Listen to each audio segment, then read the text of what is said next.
मराठे मुंबईत जाणार आहेत म्हणूनच यांनी मुद्दाम सरकारनं हे केलंय. याच्यात काय झाकून ठेवण्यासारखं काहीच नाही.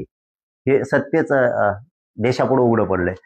परंतु सरकार विरोधात रोष याच्याचमुळे जातो. याचं कारणच खरं आहे की लोकांनी यांना सत्तेवरती बसवलंय, मराठ्यांनी यांना सत्तेवरती बसवलंय आणि त्याच मराठ्यांना मुंबईत गोरगरिबांना येण्यापासून रोखणं म्हणजेच रोष वाढण्याचं कारण फक्त सरकार आहे.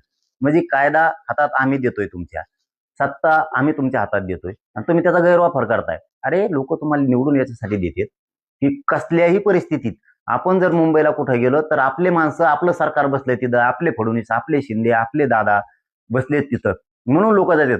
जे आपले म्हणून बसले तेच आपल्याला मुंबईत येऊ नको म्हणतात. म्हणजे ही खूप मोठी दहशत झाली, ही दादागिरी झाली सरकारची आणि चालत नसती. आम्ही मोजित नसतो आणि आम्ही ऐकत नसतो. कायद्याचा सन्मान करतो का आम्ही? तर हो, आम्ही करतोय.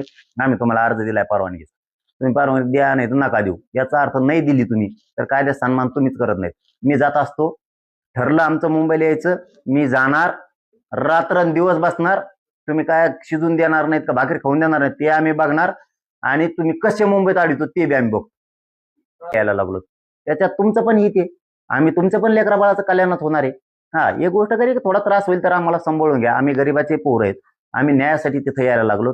मुंबईत मात्र येणार, जर ठरलं ना मुंबईत येणार वर्षावरच येणार. मग तो इथं बसू नका, तिथं बसू नका, काय काय तुमच्या बापाची पेंडे होय, इकडे येऊ नको तिकडे येऊ नको.